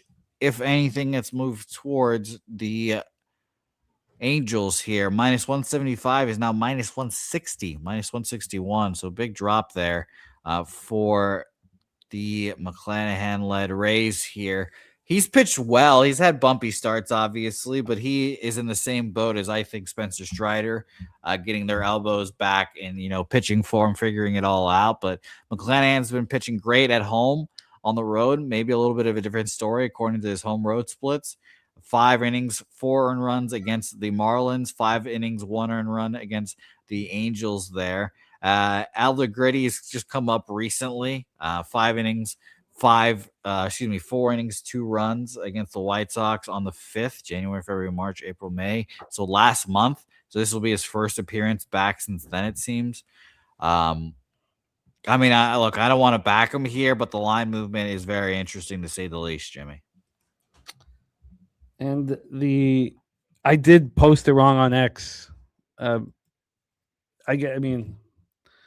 posted the full game. I bet the first 5 minus 170. So I guess what I'll do is I'll just post the first 5 now, but personally bet the full game here, which is my own stuff. Shane McClanahan. I think that Aldo Gary is like capable of pitching well here. The Rays are hitting lefties hard, so I don't. I'm a little surprised that there's been a 27-cent move to the over. You would guess that is with this line move in the 27-cent move to the over.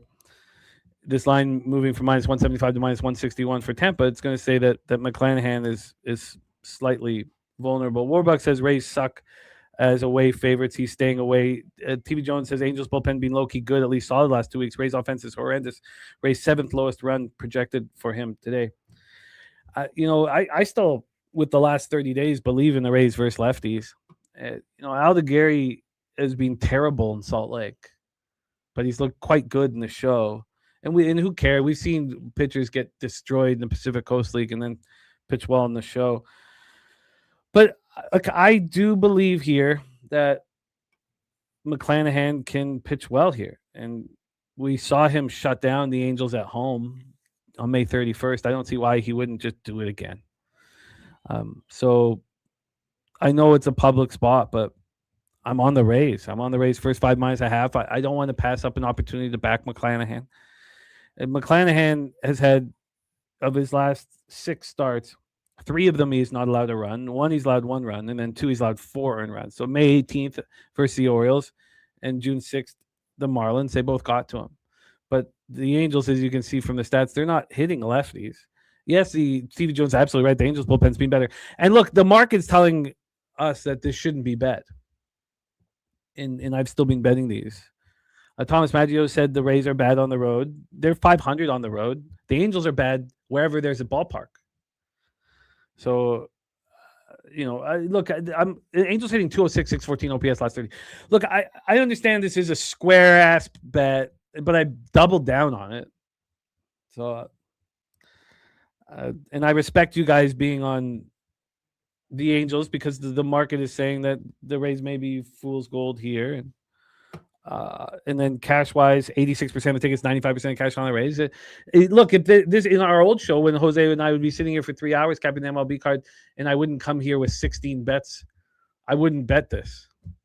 But on this run, and I've been watching others do this, just say, look, I don't care what the market is doing. I'm betting it. And TJ says McClanahan's regressing per XFIP and XERA last 4 starts. A lot of base runners. And, I don't think that we should put too much into that, honestly, because he went to back-to-back starts against the Baltimore Orioles. And that first start, May 18th, remember that it soared to the over, and it made no sense. And 22 runs were scored in that baseball game. And I forget who he went up against, but who he went up against got lit up for 10 runs immediately. And then he had this 10-0 lead, and he started pitching sloppy. He pitched against them again, in Baltimore and shut them down. That's hard going up against any lineup back-to-back spots. And so the Marlins got to him. It makes me The market makes me very nervous. I'm on a public play, and I'm on another one in the next spot, but I got Gage Jump, who I think is an absolute monster. So first 5 minus half, full game -1. I'm on the exact same bets here with Colorado Athletics. All right, let's move on here because, yes, like you just mentioned here, the Rockies are coming to town with Gage Jump on the bump, who has been very solid, very good. But we are in Las Vegas here, and the ball's been flying. And we talked to the A's announcer, and he was amazed at all the balls going out and all that stuff. But obviously, the ballpark when they build it is going to be a little bit different when it comes to Las Vegas. So I don't think we're going to be sitting totals like this all the time in Las Vegas, but it'll be fun to watch in these games. Now, if Kyle Harrison can go in there and get touched up, I think unfortunately Gage Jump is probably there to get touched up. Sure. The real question is, again, do we want to bet an under in this game, Jimmy?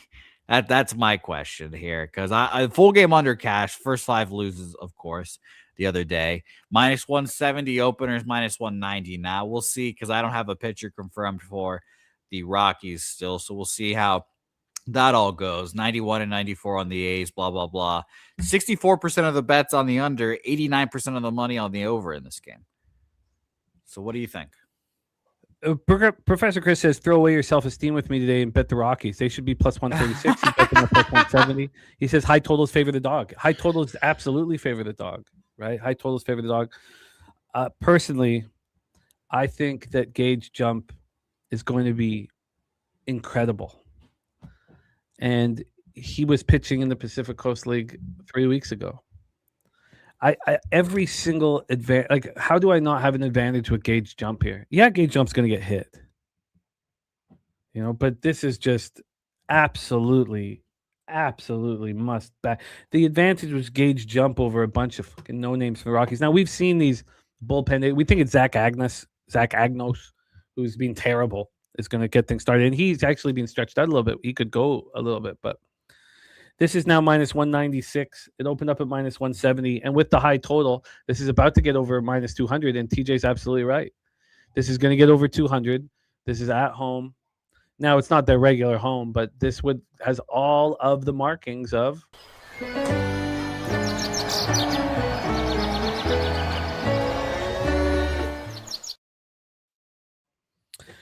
And Jam cashed the Rockies first 3 plus a half yesterday.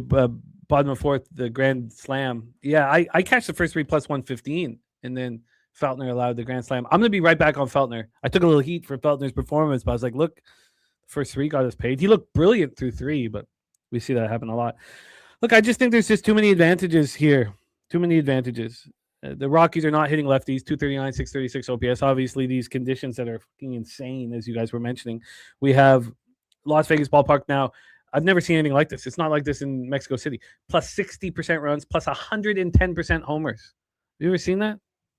I've never seen that in my life. So, but I think Gage Jump will handle it. I think we have a huge advantage here. Huge advantage. Look at these. I mean, I've never seen anything like this before, ever. That's just absolutely nuts. 110% doesn't exist, right, Jimmy? Jimmy, that's what I've been told many a time. No, because you can have an ROI over 100%. You just can't give more than 100%, right? Numbers wise, you can't. You're not. It's impossible for you to give more than 100%. So, I was raised to completely write off anybody who said, "Well, you got to give them 110%." That's just how I was raised. Whatever. But I got the Athletics first 5 minus half and -138. I thought that was well within the price of rolling in here. I bet both of these public spots on the Rays and the A's on the -1 line as well. So right now we have it at -200 at Penny. The first 5 minus a half is -159 now. So I beat that by 21 cents. The full game -1 is now -156. I got that -140. Look, the market is telling us that I'm wrong about the Rays and we're right about the A's, but they're both very public spots, and we'll deal with that here. Thank you. Thank you, TJ, as well. I'm glad she was feeling charitable when she spoke to you, TJ. Cubs Giants, our last game on the board here. And coins Javier- in Vegas, right? It's going to be 107 at first pitch. God. I hope I'll be fascinated to see what that ballpark plays like. But there's going to be a humidifier, roof, controlled environment. So we'll see how all that goes. Landon Roop, who we've kind of liked this year versus Javier Assad. And this is no longer Cubs sports radio because those Cubs are fucking DEAD dead to me. So happy. The Red Sox and Cubs are terrible. Dead. 63% of the bets on the Cubs, but 65% of the money on Los Gigantes here. 10-cent move towards them here. Minus 105. Openers is now minus 115, Jimmy. What'd you think about this game? I love this game. I'm nervous about it because I've invested heavily in it. But I love the game here. Look, Assad has been great at home. He's been terrible on the road. He doesn't have a job in Major League Baseball. And what did Assad just do? He just shut down the Giants. And, are we going to sit back and believe that he's going to do that again? And no. And he did that at home. And also, so there's a couple things going on here. One, Roop did the same thing. He shut down the Cubs. I do think that Roop has more in the bag of tricks and he's coming back home. So I made 3 bets on this game. First off, I'm on the over. I got the over 7.5 full game at minus 122. Right now, that over 7.5 is minus 140. So we beat that by 18 cents. Now you'd have to bet the 8. I didn't. I bet the 7.5. Then first 5. I moved on this first 5 as well. This first 5 over. I got the first 5 over. I got the first 5 over at minus 114. First 5 over 4. It's now minus 124. So we beat that move by 10 cents. And then I'm also fading Assad. And I test Assad as some pretty good stuff, but whatever is going on, he's just not able to make it work. And so I got the first 5 money line on the Giants. I got that at minus 114. You know what it is now, Jose? It's minus 141. Is that good? Is that? I should just cash it. I should just go spend this money right now. But we all know that I don't spend money off of the bankroll. I just need it to grow. In saying that, look, there's been lines that have moved against me. I didn't realize that these lines have moved with me so heavily. And when we get to the weather here, Oracle Park is often, very, very, run suppressing and very pitcher friendly. It's still pitcher friendly. But here, minus 4% runs. We almost never see that. Minus 17% homers, plus 6% doubles and triples, plus 5% singles. It's warm out there. And Jerry Davis says, I said, Gut says Assad gets punished. This is perfect, Jerry. It's absolutely perfect here. We've got the market just saying that we're right and we should go cash it right now. Again, you can see by the bullpens, the Cubbies bullpen is pitching better, but this Giants bullpen's being trashed. The Giants are hitting right now as well. And we're like Jerry and I were talking about last night, we have the zag after the zig. Both these pitchers pitched very well the first time. I love this spot. I fucking love this spot. And this is how I end the night. Cubbies, Giants, Oracle Park. I mean, it's heaven. I remember when I was young and listened to these games on the radio from San Francisco for Candlestick, and like, God, this is just. I'd like to do that again tonight. Just fucking smoke a bat, pour a drink, and just listen to this game on the radio. I'm 46 now. That's Friday night for me. All right, look, I love this spot. Mark is telling me I'm right. I should go cash it right now. Okay, well, lovely. Let's review action then, Mr. Jimmy the Bag. Yeah, 16 bets for me, but we have additions here that we talked about. But as you can see with the running number, the only thing is, can you switch that, Jose, to Mets first 5? Because I know that they use this again in the closing line. The New York Mets first 5. It's the first 5 bet. And but I posted it wrong. So when I post the additions, I'm going to post the Mets first 5, even though, and I'll get like minus 124, minus 125 on it, even though you guys don't know what it really is. First 5 money line, you said? That's what I got. That's Mets first 5 at minus 117. Okay, I got you. So just add the F5 for it here. And So Arizona, Cincinnati over 9, Houston, Kansas City under 9.5, Baltimore first 5 -1/2, Arizona, Cincinnati first 5 over 5, Mets first 5 -117, New York Yankees, Toronto first 3 under 2.5, Philadelphia, Milwaukee first 3 under 2.5, Houston, Kansas City first 3 under 2.5. That one is just embarrassing. Handled that really poorly. Handled that like a fucking child. St. Louis, Minnesota first 3 under 2.5 -120. Tampa Bay first 5 -1/2, full game -1. Books are telling me I'm wrong there. Athletics first 5 and Athletics full game -1, telling me I'm right there. And then we just destroyed the line moves in the Giants game, and saying that he was. Oh no, that I don't understand. I would, Jerry, if the line wasn't so skyrocketing to the over. It just threw me for a loop. I need all these certain things to correlate for first 3 unders, and so I stayed off of that. And I haven't been betting very many lately. And then quickly 4 additions here. Quickly 4 additions. That first 5 -1/2 for the Pirates is a no-go. I'm staying off the Mariners-Nats game. The total is just way too high, Jerry. I love the pitchers, and I love Littell here. So then there's the addition would be I'm going to add the Mets full game. And again, I told you how I'm going to have to post it because I screwed up on the first post. Then I'm going to add the Tigers, but I'm going to wait. I'm going to wait on both the Tigers and the Yankees as I expect the line just to continue to moving in the opposite direction here. I don't know what to do with Mark Sosowski's birthday pick here. I agree with it from the X's and O's, but the line movement is not helping. So I'm adding the Tigers. I'm adding the Yankees. I'm adding the Dodgers. First 5 -1/2 and full game -1 with Roki. And Anthony K is pitching better. We'll see. I'm not going to add that first 3 +1/2. I feel like I've already invested in Painter in that first 3 under 2.5. TJ's on that first 3 under 2.5 as well. And then, so that's 4 bets I'm adding. I'm not going to add the Minnesota Twins first 5 -1/2. I feel like I've invested enough in that. And so those are just the 4 additions. That's it for me. I've got a massive investment in today's MLB card. So it's another good test to see. Because, this move, it's about 39 units, Jose. And it's in just 7 days of gambling. Isn't that crazy? You can say it, Jimmy. It was me. You could say it. Well, it was you, Jose. I'm very thankful. Very thankful. So let's roll. Now we got to work quickly here because we got lots to get over. So we're going to talk WNBA. We're going to talk really quickly here through the WNBA. Then we're going to roll into CFL very, very quickly. And then, but wait till you hear the breakdown, Matty Ice, first. I'd like you to wait to hear the breakdown, but it's the same breakdown. And then we're going to quickly touch on the game 5 of the NBA Finals. And then we're going to hear Jose's World Cup picks. So we can cut this down to 2 minutes a game here for WNBA and for CFL, so we can have time to talk about the other things. So let's roll, Jose, my man. Tempo versus the Mystics here. And every time we talk about the tempo, Jimmy, I feel like you're on them, which makes me chuckle as always, but I'm sure I'm exaggerating. 92% of the bets, 77% of the money on the Washington Mystics here. And I'm seeing line movement. I got to go to spread instead of money line. Here we go. I'm seeing a -2, and it's still -2. No line movement here. What do you think?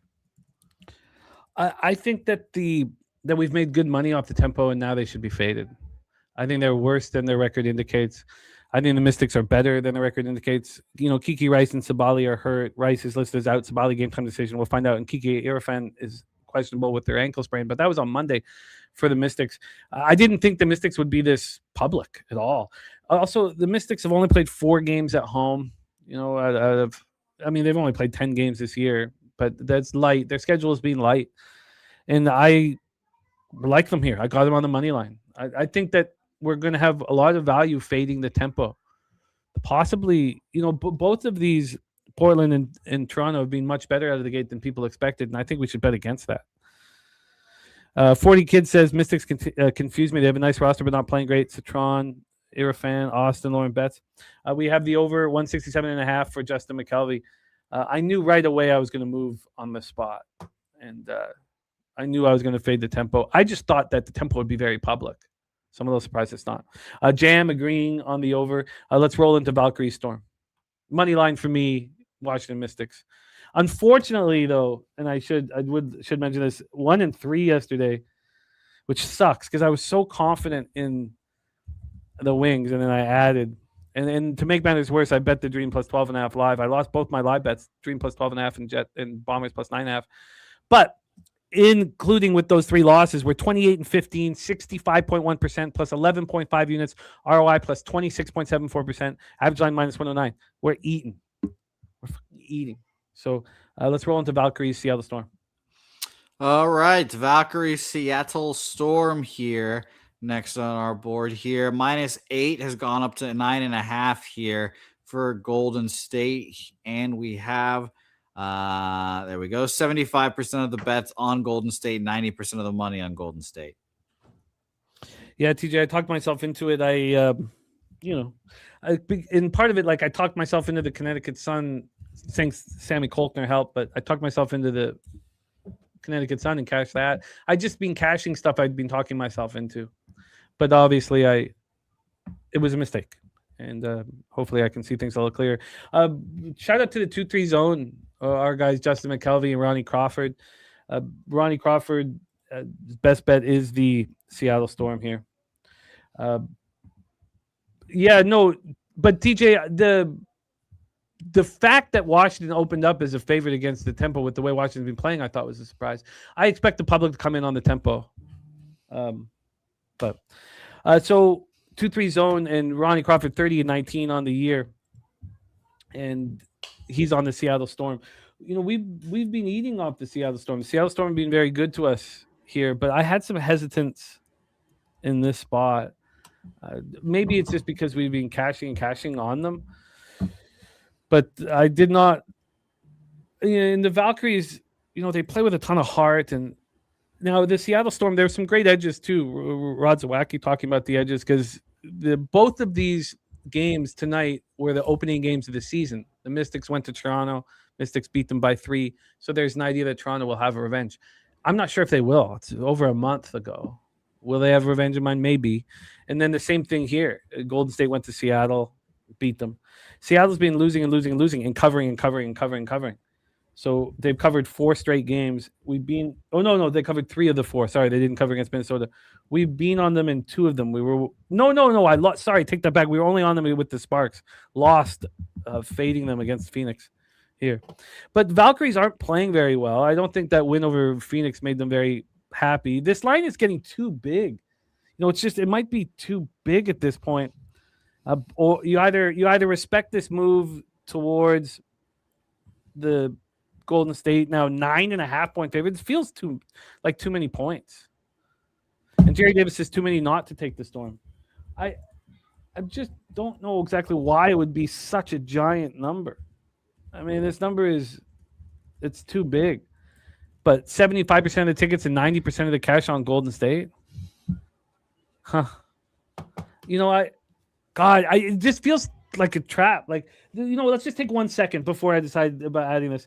The LA Sparks come to town, and you could say Valkyries are better than Sparks, but not by much. The Sparks come to town. This opens up with the Sparks -5.5 and closes at 7.5. This one's opening up at 8 and closing at 9.5. I mean, it's such a big line. Phoenix comes to town. Now, Phoenix is worse than all these teams. Now, maybe this line will make everything make sense because this opened up at 4.5 and closed at 7.5. I agree. It's too many points. I'm going to sit with it, though. I'm going to sit with it. I don't know if I want to add it, but I agree. It's too many points. It's too many points. But why would they be? I guess because the public's all over the Valkyries. 3-11, 2-5 Storm squad.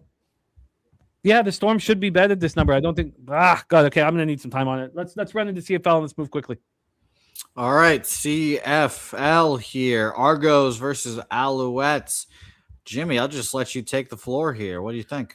Well, we have a lot of our colleagues. Rod's a wacky bunch of our colleagues are on the Argos here, and while I respect it, I have no idea what the hell. We haven't seen Chad Kelly at quarterback in 580 days. We have a new coach, Mike Miller. There's been all this talk here, and Justin says Gabby Williams comes back to Seattle. Yeah, I'm going to need to study it longer. I wanted just to focus on that one game with the Mystics, but I agree with you that it probably should be bet now. There's also, all this talk that I was hearing or reading about the weather in Montreal, and how this was going to be pouring rain. It was going to turn into a running back, just a ground game, and that didn't look like it was going to be the case, and then because then they were talking about, look, the Argos weren't able to run the ball last year. Well, they didn't have Chad Kelly at quarterback stretching defenses and forcing defenses into nickel and dime packages, and then they had the worst offensive line in football. But I think that can change because Kelly can get the ball out. We have scattered thunderstorms, at 5 p.m. through 8 p.m. and then it stopped. Like this. I just think there's so many question marks around this game. I don't know how you could sit here and have a real angle here. Toby Lane on the Argos +8, Mark A on the Argos +7.5, and the over 51. Every single CFL game has gone over. And honestly, I kind of want this game to go over too, because I'm going to say enough's enough and bet the under. Toby's saying the weather is terrible right now in Quebec, Montreal. So, maybe I'm wrong about all of that. I don't know how. So the Montreal did deal with 3 important injuries. Their center got hurt, so he's on the 6th game as well. Najee Murray, strong side linebacker, got hurt. He's just on a 1-gamer. So Justin Lawrence, their center, is out for 6 games. They also lost Cole Speaker. And what the hell is Toronto going to do? I just don't feel like we can take advantage really of situations here when we have no idea what the Argos are going to be like with a new coach who's been in the sport. He's been their quarterback coach from 22 to 25. He knows Chad Kelly inside and out. So, and then we have all these sharps on the Argos. It's moved from 7.5 to 6.5. Yeah, we're working on that, Rem. We don't have the graphics set up for CFL yet, but we're working on that. So I've got nothing here, but I have moved on the next game for Saturday, June 13th, Jose Lions, Saskatchewan Roughriders at Mosaic Stadium. So I'll just touch on this really quickly here. This is the exact same thing that was the Ticats Alouettes. Every single expert on CFL.ca is on the BC Lions. Every single article is on the BC Lions. Everybody's saying, oh, it's revenge from the West Final. Nathan Rourke, CFL's most outstanding. You have the most outstanding player and the most outstanding Canadian, but most outstanding player, Nathan Rourke. I mean, he's nuts. He was so good. 5,290 yards, 31 touchdowns. He led the quarterbacks in rushing with 564 rushing yards. You have the, Keon Hatcher, the number 1 wide receiver, 1,700 yards last year. You have the number 1 team in points in the Lions. You have number 1 team in yards per game. You have all of these, you have Betts, defensive player of the year. First time a Canadians won it twice, 15 sacks last year. You have all this stuff going on for the BC Lions. And yet we expect them to go into Regina, Saskatchewan. The Mosaic Stadium, such a tough place to play, and take out the Rough Riders and just have if this was very late in the year, it'd be different. One thing about Trevor Harris is that he's healthy right now. I thought his body was going to break down last year. Shout out to Irish King, who believed in the Rough Riders all year long. And so, look, I'm on the Rough Riders, and what I want to do is I want to bet unders. I think that's going to be tough to score on this Rough Riders defense. Now, there's a lot of talk about what's happened to the defensive side of the football for the Rough Riders. They lose Malik Carney. They lose linebacker A.J. Allen.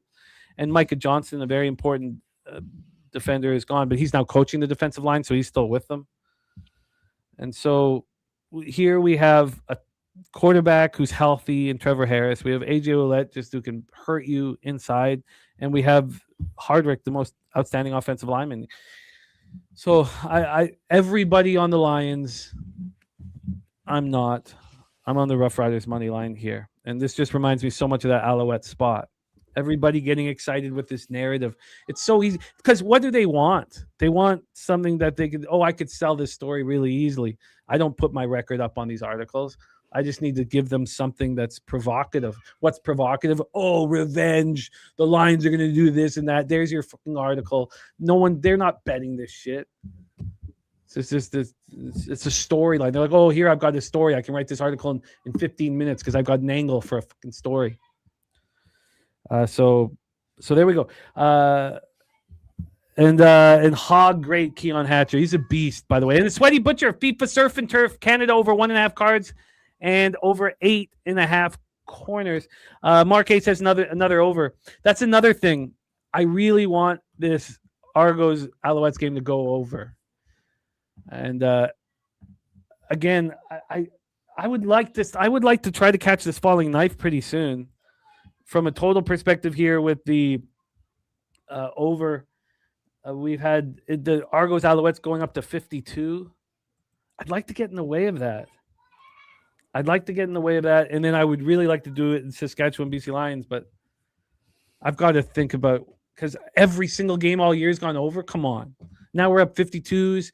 This BC Lions Rough Riders game's got to get up to like 53, doesn't it? So I really want to start betting unders.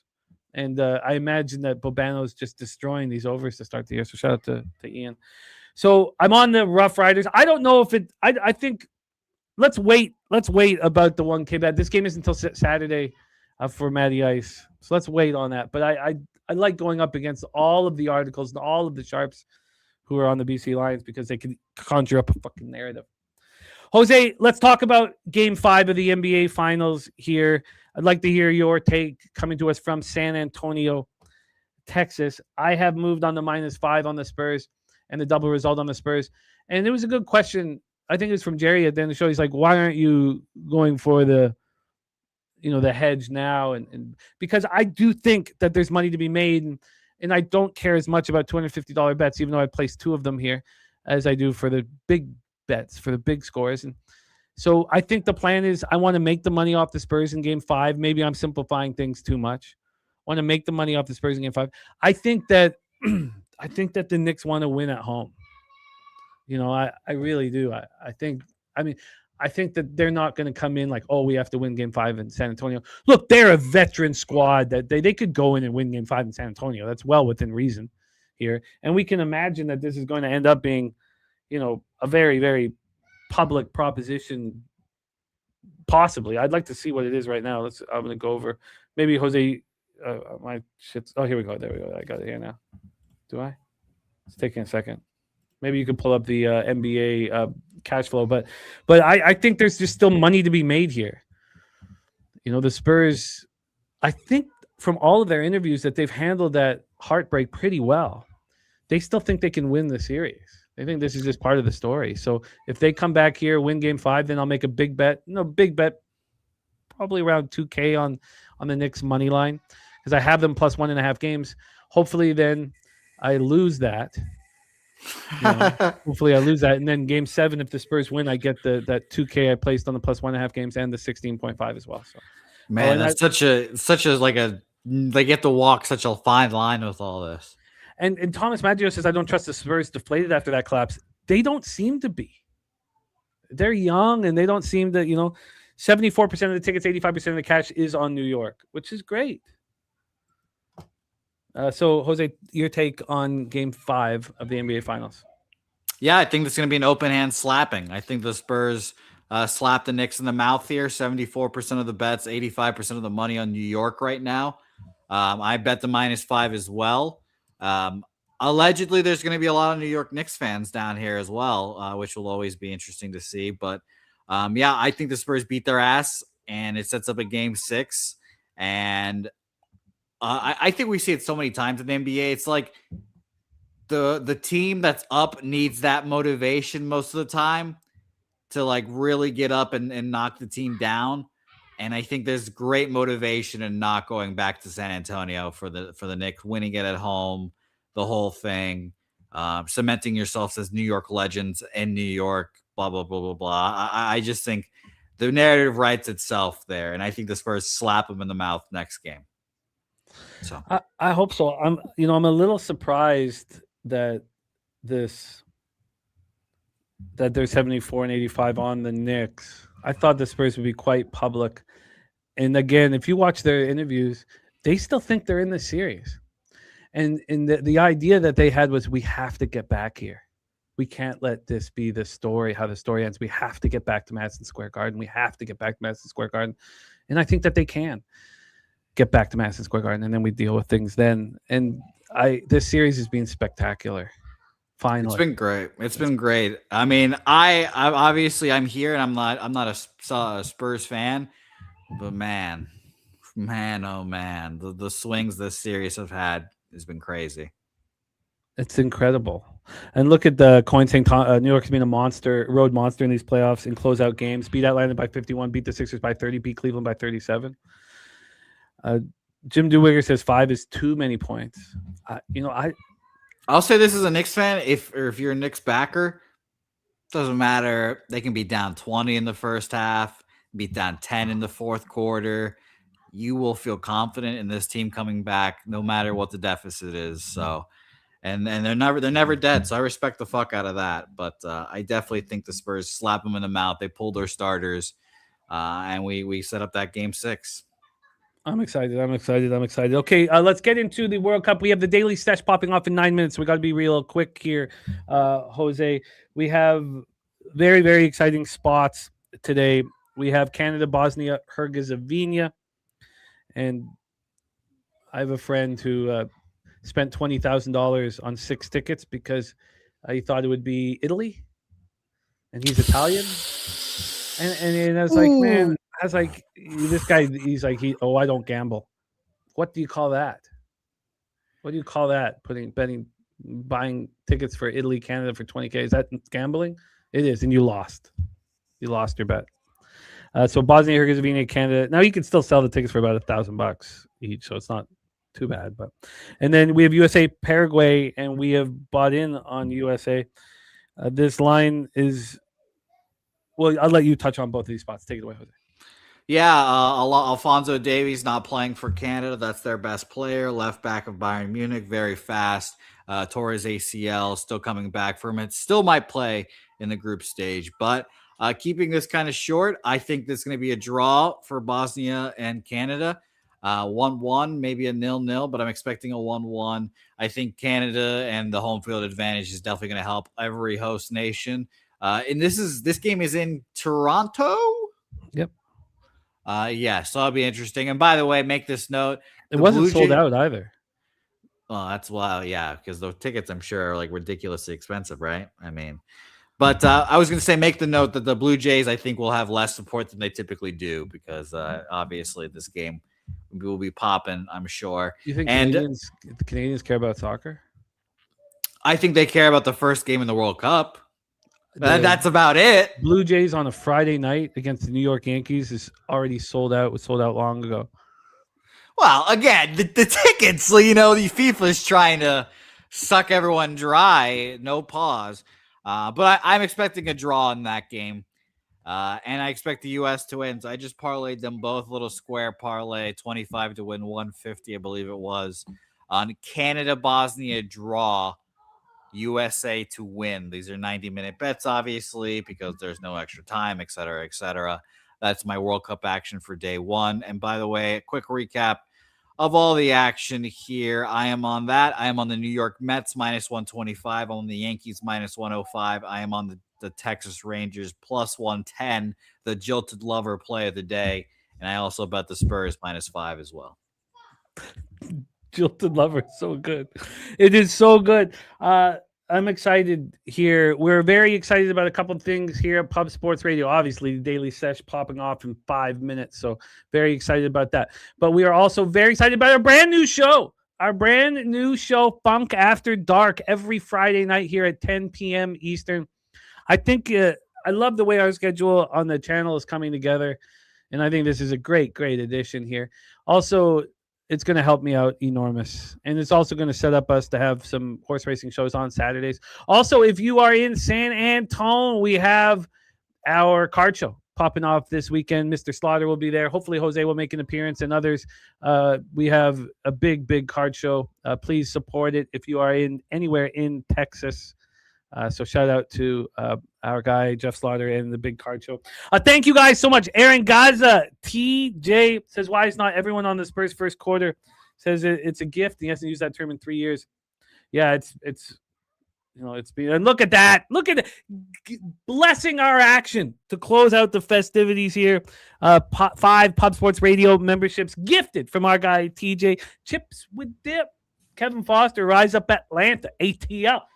Aliens, Taryn Gibson, Lex Steele. Thank you guys so much for being a part of the show. And TJ, thank you so much for your support. Top Set, Aaron Gaza, Joshua, Jim Dewigger, Rem Most. Happy birthday to Mark Stasowski.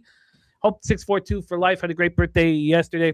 Jam, my man, Jam is on Zalgiris. Basketball -6.5 first quarter. It's tipping off now. Coin on Canada -120 regulation. USA +110 in regulation. Lex Steele on Canada. Team total over 1.5 goals. TJ is on Bosnia Herzegovina and Canada. First half over 1. And USA full game -0.5. And look at those numbers from TJ in these last few World Cups. Spectacular work. Thank you all for supporting us. Thank you to Jose Bouquet, my co-host. And Jose, can you please bless our action and lead everybody to the daily sesh popping off in a few minutes? Yes, good luck, everyone. Top set. I'll be seeing you later then, I suppose. But shout out to you, my man. Shout out to everyone in the chat. Jim, Rem in here as well. My guy, Nasty Nate. He said, orange is my favorite color, but this is a little bit too much. Yeah. Shout out to you, Nasty Orange is my Nate. favorite color, too. But I didn't know he was going to wear WNBA. I got to wear BC Lions if I'm fading them. Casey Printer's jersey, too, man. Orange is also my favorite color. Go Pokes there. Look at all of us. Jim Dewigger, shout out to you. Josh Witt, become a member if you haven't. Shout out to you, TJ. Thank you for the donation. And I just bet Spurs -1.5 for you on the donation there. Nasty Nate, they're getting their ass kicked. They're going to be terrible this year, and we need to accept it. But shout out to the Boston Red Sox, as always. So let's go make some money. And leche, los bookmakers. It's easier to sleep in the black. When you're losing your ass and feeling so, you know what to do. Tune in to Pub Sports Radio. Easier to sleep in the black.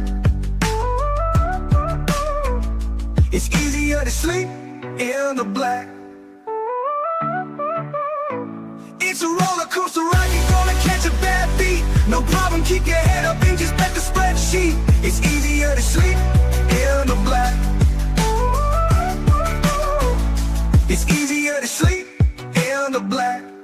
All thanks to Jeff Slaughter, these shows have our backs. POD's always rolling, especially the stats. Easier to sleep in the black. It's easier to sleep in the black. We got Jimmy, Jose, Dabby and the fam. Dutch wine time, Spooner and OG Wham. So hit the like button, don't say that you can't. If you know what's best, just put your money on tape.